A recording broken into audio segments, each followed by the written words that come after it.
Le invito a abrir por favor su Biblia en Primera de Tesalonicenses. Primera de Tesalonicenses capítulo 1.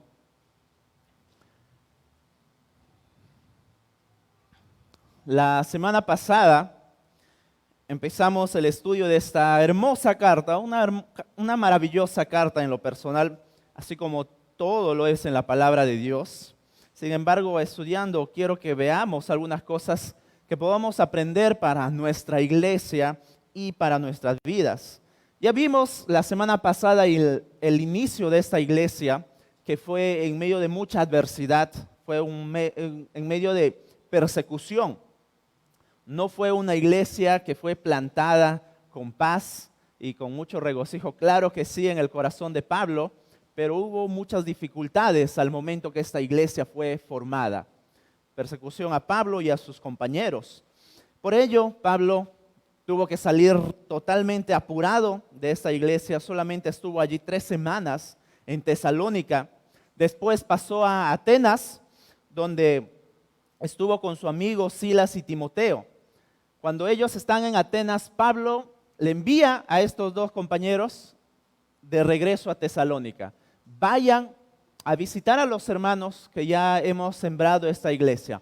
Enseñen la palabra, anímenlos, fórmenlos su carácter en la doctrina, por favor, guíen, visiten a todos estos hermanos. Y Silas y Timoteo son enviados hacia Tesalónica, toda esta región, y también a la iglesia que hay allí. Finalmente en Corinto, después de algún tiempo, Pablo recibe la visita de estos amigos.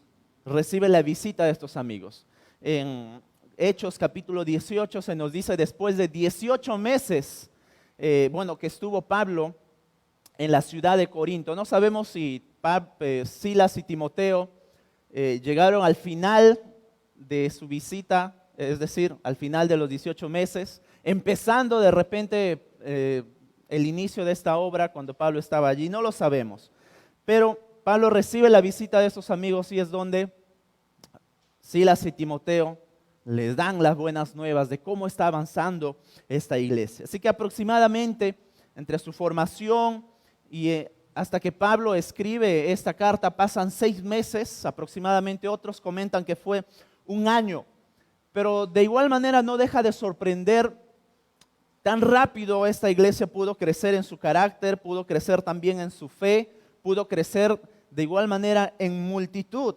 Y Pablo está alegre y contento y sorprendido de esta iglesia. Y es por eso que Pablo escribe esta hermosa carta que vamos a estudiar. Aproximadamente en el año 51, algunos comentan que es la primera carta en ser escrita por Pablo, porque puede ser Gálatas también, pero otros se inclinan más a esta carta tesalónica que puede haber sido escrito. Así que vayamos a ver entonces la pluma de Pablo. Vayamos a ver qué es lo que Pablo nos quiere decir, adentrándonos ahora en su propio escrito. Primera de Tesalonicenses, por favor, capítulo 1, versículo 1, dice así: Pablo, Silvano y Timoteo a la iglesia de los tesalonicenses, en Dios Padre y en el Señor Jesucristo. Gracia y paz sean a vosotros, de Dios nuestro Padre y del Señor Jesucristo. Hasta allí nada más. Quiero que veamos en esta noche una compañía perfecta en la cual podamos y estamos observando aquí en esta carta. La forma usual de presentarse en aquellos tiempos, ahora es muy diferente en la actualidad cuando se escribe una carta. Ya no sé quiénes escriben carta ahora porque todo es por WhatsApp. Seguramente por allí hay de algún medio formal, ¿verdad? Pero en aquellos tiempos cuando escribían una carta siempre el remitente se presentaba y estaba poniendo su nombre rápidamente allí. En los primeros versos, en las primeras líneas estaba poniendo su nombre. Y Pablo lo pone así, de tal manera que el autor lo podemos reconocer que es Pablo, porque él es el escritor de esta carta. Pero lo que hace a continuación es mencionar a sus colaboradores, a sus compañeros de batalla, a sus amigos, aquellos que están colaborando en este ministerio, a sus consiervos. Aquí es donde podemos realmente encontrar, mis hermanos, el eje central del ministerio de Pablo al plantar iglesias. Esto es la base en el que siempre Pablo se movía para formar iglesias. Pablo nunca empezó solo a formar iglesias. Esta visita a esta iglesia de Tesalonicenses lo hace en su segundo viaje misionero. Se separa de su compañero, quien había sido anteriormente Bernabé, su maestro también, su compañero. Algunos podrían mencionar como su padre espiritual. Se separa Pablo de Bernabé y después toma como compañero a Silas y seguidamente a Timoteo. Y mire cómo Pablo rápidamente menciona a sus colaboradores. Una vez más, Pablo, Silvano y Timoteo a la iglesia de los tesalonicenses. Este Silvano también es, como se lo conoce en otras cartas, Silas, por si acaso. ¿Ya? Es el mismo Silas. Parece que simplemente está acortado su nombre, pero es el mismo. El trabajo de Pablo siempre fue en equipo, mis hermanos, y en compañerismo. Pablo estaba consciente que en este inicio de su segundo viaje lo debía de hacer así, porque la obra de Dios jamás se hace en soledad. La obra de Dios jamás puede hacerse en individualismo. Y no solamente hablamos en plantar iglesias, sino en todo el liderazgo de la iglesia. El compañerismo siempre es necesario en todas las áreas de la iglesia. Porque si vamos a hablar de crecimiento, si vamos a hablar de resultados que una obra necesita, tiene que haber allí los colaboradores, los consiervos, los compañeros de ministerio. Y no solamente estamos hablando en términos de niveles, porque también hay responsabilidades diferentes, ¿verdad? Como lo tenemos aquí en la estructura de la iglesia, hay pastores, está también el pastor que colabora al lado del pastor principal, están los líderes de diferentes ministerios y podemos verlo de esa manera. Mis hermanos, cuán importante es el liderazgo dentro de la iglesia y Pablo lo está dejando muy plasmado al inicio de su carta. El liderazgo siempre requiere compañía. Siempre requiere de compañía. Déjeme ahondar un poquito más en ello. Un escritor un poquito conocido dice Gordon Fee el siguiente. El problema o el gran problema del liderazgo individual tiene tres tendencias orgullosas y peligrosas. Número 1, el orgullo de estar en primer plano. Número 2, el amor a la autoridad. Y número 3, el no tener que rendir cuentas a nadie. Seguidamente este autor menciona, esto es una tríada perfecta para hundir un liderazgo y por ende a una iglesia. Una tríada perfecta para hundir el liderazgo y también a la iglesia. Para hacer un poco énfasis, mis hermanos, en este último punto de no tener que rendir cuentas a nadie, esto es un peligro constante dentro de las iglesias en general. No está alejado de nuestra realidad y sobre todo a nivel mundial de las iglesias que se hacen llamar cristianas, podemos decirlo que sus líderes han sucumbido en la inmoralidad sexual, por ejemplo. Han sucumbido también sobre los problemas financieros que se han escuchado, aquellos escándalos tremendos. Muchos pastores en donde han hecho investigaciones y han encontrado yates con un valor millonario, aviones privados, mansiones, una riqueza no solamente en dinero, sino en muchas posesiones. Y esto es un gran problema cuando el liderazgo empieza a sucumbir y sobre todo no hay rendición de cuentas. El abandonar el liderazgo de tal manera que pueda ser individualista, mis hermanos, tiene un problema que puede afectar a cada uno de nosotros en parte de la iglesia. A lo largo de la historia se ha escuchado de muchos escándalos. Y no solamente a estos niveles tan altos, sino también a niveles bajos dentro de la iglesia. Así que tenemos que tener mucho cuidado cuando no estamos tan atentos al liderazgo de cómo se está llevando en la iglesia. Y debemos de dar gracias aquí que en Palmas Reales tenemos 2 pastores. Tenemos que dar gracias y además tenemos que seguir orando, mis hermanos, para que Dios añada más para que de esa manera las necesidades de la iglesia puedan ser cubiertas. Hay muchas necesidades que no solamente se puede dar a través de una persona, de un pastor o de otro pastor. El ministerio es tan amplio que necesita de más líderes para seguir continuando el avance de la obra. Seguramente usted se ha percatado de muchas necesidades que tiene la iglesia, ¿verdad? Pues debemos de seguir orando para que el Señor también envíe más líderes y más pastores dentro de nuestra iglesia. Así que déjame preguntarte a ti, mi hermano, mi hermana, que de repente estás liderando algún ministerio. ¿Tienes colaboradores? ¿Tienes compañeros?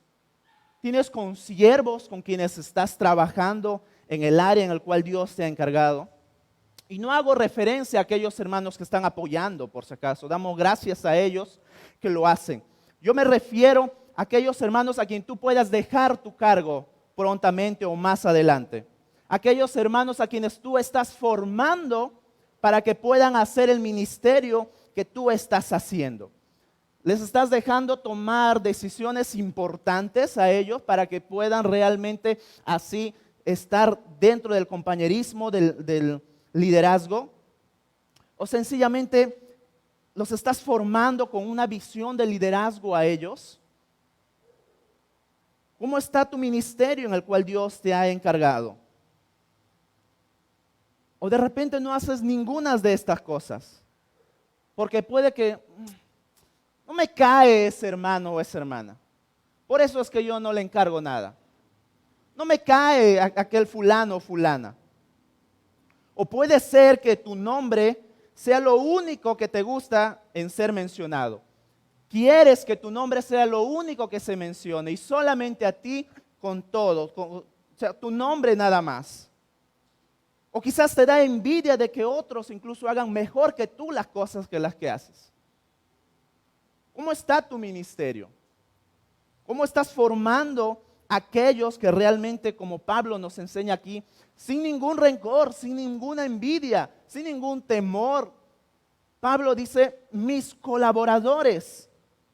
Les menciona completamente. Más adelante vamos a poder ver cómo es que Pablo hacía ministerio junto con estos hermanos. Así que mucho cuidado, hermanos, porque de repente puede que estemos cayendo en esta triada perfecta para hundir el liderazgo que Dios nos ha dado. Porque el liderazgo no es por tu capacidad, tampoco es por tu conocimiento, tampoco es por tu carisma, tampoco es por tu influencia, para nada, ninguna de estas cosas. Aprendamos del liderazgo conjunto de Pablo y de esta manera podamos formar ministerios sólidos, ministerios para la gloria de Dios. Y esto a la larga edifica y junto a la iglesia, mis hermanos, a cada uno de nosotros.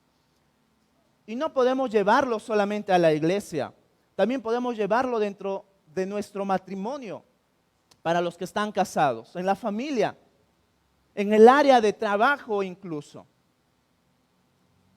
¿Cómo estás tú, esposo, dentro del hogar? ¿Cómo tomas las decisiones? ¿Sin consultar a tu esposa? ¿Sin consultarle o sin mencionarle los planes y tomas solamente la decisión tú de lo que vas a hacer? ¿Cómo estás tú, hermano, que tienes un liderazgo en tu trabajo de repente, que tienes un lugar muy alto, una gerencia puede que estés ocupando? ¿Te gusta trabajar en conjunto?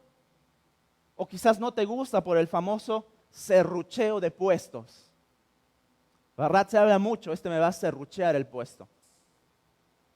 Eso es algo normal dentro de nuestra sociedad, pero dentro de la iglesia no debe ser así. Pablo tuvo tanta confianza, Pablo tuvo tanto amor, tanta lealtad en estos hombres que les mandó a que puedan hacerse cargo de la obra en la cual habían formado solamente un tiempo atrás. Silas y Timoteo, vayan a formar a los hermanos. Se da cuenta de cómo es la obra de Dios, cómo es el trabajo realmente en conjunto. Y aquí hay mucho que podemos aprender nosotros como iglesia. Y meditemos, mis hermanos amados, líderes que estamos trabajando dentro de la obra de Dios? ¿Estamos trabajando en conjunto? ¿Estamos capacitando a otros? ¿Estamos dispuestos a dar nuestro liderazgo a otros? ¿Estamos dispuestos a ser partícipes o participantes a los demás para que podamos andar juntos en el ministerio? Es muy importante hablar de eso y no sucumbir en esta triada perfecta para destruir a una iglesia o a un liderazgo. Lo interesante es que Pablo, cuando habla del compañerismo, no lo aprendió por sí solo. Él no sacó esta idea de liderazgo conjunto de la nada. Estamos seguros que lo aprendió de nuestro Señor Jesús. Y es lo que Pablo a continuación va a hacer. Va a mencionar a algo que nosotros conocemos, a la santa y a la perfecta Trinidad. Seguidamente Pablo dice, en Dios Padre y en el Señor Jesucristo. La razón de la mención que hace Pablo de Dios Padre y de nuestro Señor Jesucristo, obviamente no es una coincidencia, mis hermanos. Usted debería de estar preguntándose, ¿y dónde está el Espíritu Santo? Bueno, el Espíritu Santo está en toda la carta. Más adelante Pablo va a mencionar también a la obra del Espíritu Santo. Así que aquí está presente la Santísima Trinidad. Porque la iglesia, la obra de Dios, mis hermanos, que se funda, no es algo de la mente y del esfuerzo humano. La obra de Dios, la iglesia, sale del mismo corazón de nuestro Señor. Sale del mismo corazón de la Santísima Trinidad. Sale desde allí de lo profundo. Toda la obra de Dios para salvar a los pecadores es idea pura de la Santísima Trinidad. ¿Dónde comienza este maravilloso plan? En la Trinidad, en la obra de nuestro Señor. Escuche lo que dice Juan capítulo 6, versículo 37 en adelante. Todo lo que el Padre me da vendrá a mí, y al que a mí viene no le echo fuera, porque he descendido del cielo, no para hacer mi voluntad, sino para hacer la voluntad del que me envió. Y esta es la voluntad del Padre, el que me envió, que de todo lo que me diere no pierda yo nada, sino que lo resucite en el día postrero. Y esta es la voluntad del que me ha enviado, de que todo aquel que ve al Hijo y cree en Él tenga vida eterna, y yo lo resucitaré en el día postrero. ¿Se da cuenta cómo Dios hace esta obra de ir añadiendo aquellos que son salvos a la iglesia, que habían de ser salvos, como dice Hechos 2:47, y el Señor añadía cada día el número de ellos, los que iban siendo salvos? La obra de una iglesia, la obra de Dios que podemos ver acá o en otras que tenemos, mis hermanos, es completamente trinitaria. La salvación es del Señor. Como Juan lo está diciendo acá, el Padre me da, que el Padre ha escogido a aquellos. ¿Quiénes son? La verdad que no lo sabemos. A nosotros no nos compete saber quiénes son aquellos a quien Dios ha escogido. Nos compete predicar la palabra de Dios. Sin embargo, el Señor Jesús muere y da su vida para que todos aquellos que crean en Él no se pierdan, mas tengan vida eterna. Todos aquellos que vienen a Jesucristo y ponen su fe en Él pueden ser salvos, mis hermanos. Y es donde allí el Espíritu Santo, que no se menciona, pero que sí está trabajando, es el que regenera. Es aquel que justifica y los agrega a la iglesia y los hace parte de la comunidad de esta iglesia y de la iglesia en Tesalónica que estamos viendo.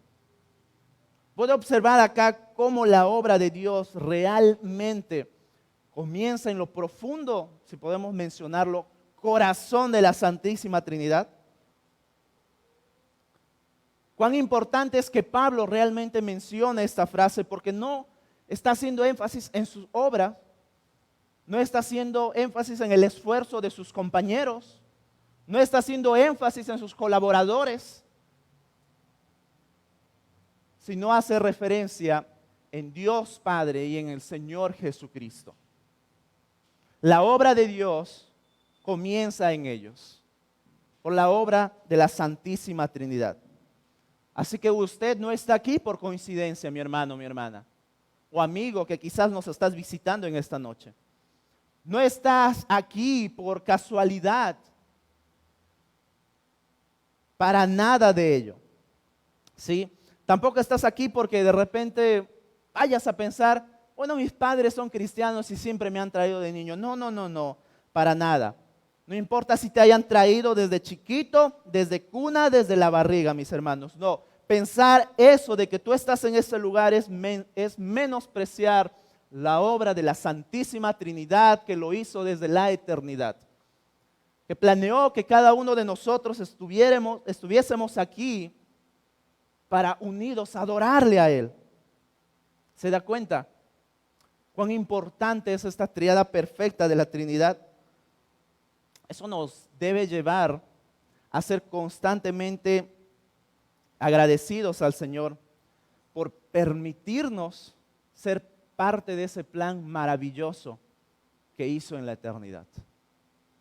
Agradecidos porque en la eternidad nos ha puesto acá hoy y podamos cantarle, y que podamos estar escuchando su palabra, que podamos orarle y pedirle a Él. Eso es algo maravilloso que el Señor nos ha permitido estar. Así que de repente usted puede decir, pero acá en esta iglesia, acá, sí, mis hermanos, acá mismo en esta iglesia, acá cada uno de nosotros podemos apoyarnos unos a otros. Algunos pueden tener más años de cristianos, algunos pueden de repente tener más años también y ser niños espiritualmente. Y hay otros, como hablamos la semana pasada, mientras más se someten a la dirección del Espíritu Santo, maduran espiritualmente, crecen, avanzan y crecen en su fe. Y aquellos pueden ayudar y consolar a otros y animar y poder realmente hacernos ver cómo podemos servir mejor al Señor, cómo podemos andar mejor dentro de la iglesia, cómo podemos vivir dentro de este mundo en el cual estamos. Y así nos apoyamos mutuamente. Y mientras usted y yo maduramos, vamos creciendo espiritualmente, vamos amando más al Señor y vamos animando también a aquellos que lo necesitan. Esa es la comunidad en la cual nosotros vivimos. Esa es la comunidad en la cual nos rodeamos, mis hermanos. Una iglesia basada solamente en el plan de la Trinidad, en el pensamiento más profundo de nuestro Señor, que nosotros podamos participar, que nosotros podamos estar en ello. ¿Ve la profundidad en ello? ¿Entiende que usted no está aquí por casualidad? Usted no está aquí por coincidencia, para que juntos realmente podamos crecer. No menosprecie la obra del Señor y el plan que Él hizo para cada uno de nosotros. Meditemos en ello, mis hermanos. La iglesia de Tesalónica es algo en el cual podemos aprender su importancia de estar y de ser una iglesia basada en la pura obra de nuestro Señor. Lo siguiente que Pablo va a mencionar a continuación es su saludo, pero también tiene que ver con un profundo mensaje, mis hermanos. Seguidamente dice, gracia y paz sean a vosotros de Dios nuestro Padre y del Señor Jesucristo. Una vez más se menciona esta dupla, nuestro Dios Padre y nuestro Señor Jesucristo. Más adelante también Pablo lo va a hacer. Está cargada esta carta de ese mensaje. Gracia y paz. Podríamos pensar que son dos palabras sencillas. Podríamos pensar que son palabras de Pablo puestas solamente por llenar la carta, pero no es así, mis hermanos. Son palabras con mucha importancia, cargadas con un profundo mensaje. La gracia que Pablo acaba de mencionar no solamente se nos ha sido otorgada en el momento de la salvación, como dice Efesios capítulo 2, 8, 9, porque por gracia sois salvos. Lo importante es que podamos meditar en la gracia, mis hermanos, lo cual lo podemos ver día a día en nuestras vidas. Por gracia hemos sido salvos, Por la gracia de nuestros señores que estamos aquí, por su obra maravillosa. Y eso lo podemos ver día a día en el regalo que Él nos ha dado. ¿Puede meditar en ello? ¿Puede usted levantarse diariamente y dar gracias al Señor por la gracia que usted ha recibido? ¿O usted sencillamente se levanta en el día y es como si nada, no medita en las bendiciones del Señor, sino que sencillamente ya está hecho el día? Listo, me desperté y a hacer mis labores. La gracia es algo que podemos nosotros disfrutarlo día a día. ¿Y sabe cuál es el resultado de esta gracia también? Pablo lo menciona seguidamente: la paz. La paz. No es la paz que podríamos conocer entre la guerra, por ejemplo, la paz entre Ucrania y Rusia, que ojalá que se dé pronto, pero no es ese tipo de paz del que Pablo está hablando, no es esa paz de la guerra. La paz que menciona Pablo aquí, mis hermanos, es la que tú y yo necesitábamos ante Dios. Esa paz de que realmente necesitamos ante Dios. Porque nosotros, mis hermanos, hemos estado en guerra contra Dios por el pecado en el cual nacimos. Y es por ello que la gracia tiene que ver de mucha importancia en nuestras vidas. Y adivina quién nos dio esa gracia. ¿Puede adivinar? ¿O quién nos dio esa paz? Nuestro Señor Jesucristo. Solamente Él nos pudo otorgar esa paz. Él, mis hermanos, puso paz, puso tregua entre nosotros y Dios. Cuán importante es que podamos meditar lo que Dios pudo hacer con nosotros. Nosotros, mis hermanos, éramos reos del infierno. Y sin embargo, por la gracia de nuestro Señor Jesucristo, hemos recibido paz con Dios.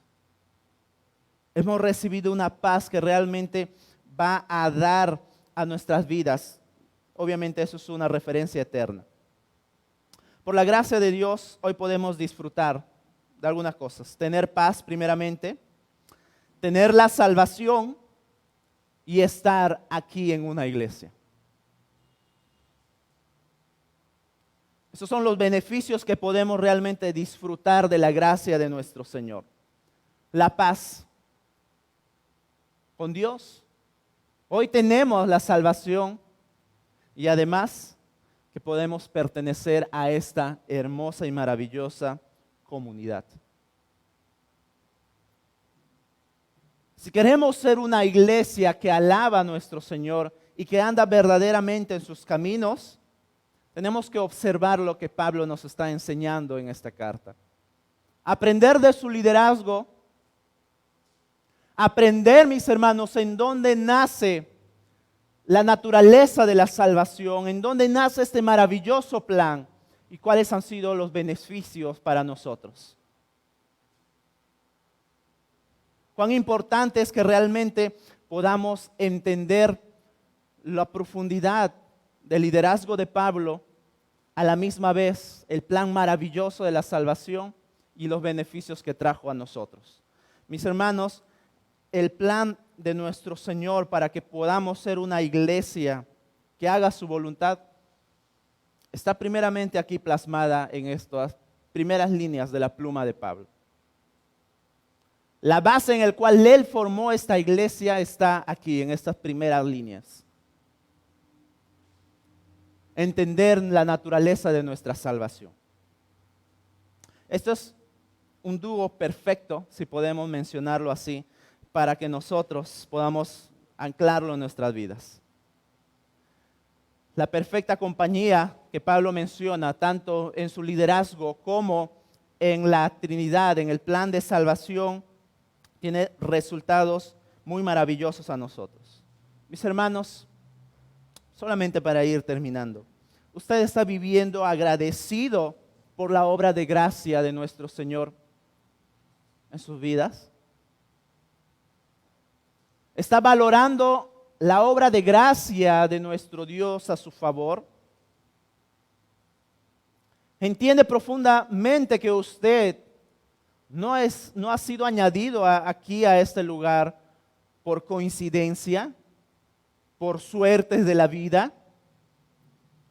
Si usted es alguien que ha nacido de nuevo, alguien que ha rendido su vida a Dios y le ha reconocido como Señor, eso es lo que Dios Padre, en esa maravillosa Trinidad, ha sido planeada para usted.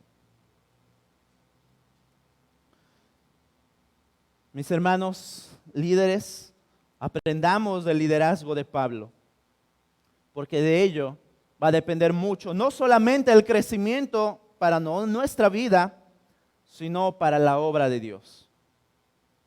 La obra de Dios no es por sus fuerzas, no es por su conocimiento, no es para la gloria suya, es para la gloria de nuestro Señor. Los resultados que podemos obtener si entendemos ello y lo ponemos en práctica son de mucha bendición a nuestras vidas.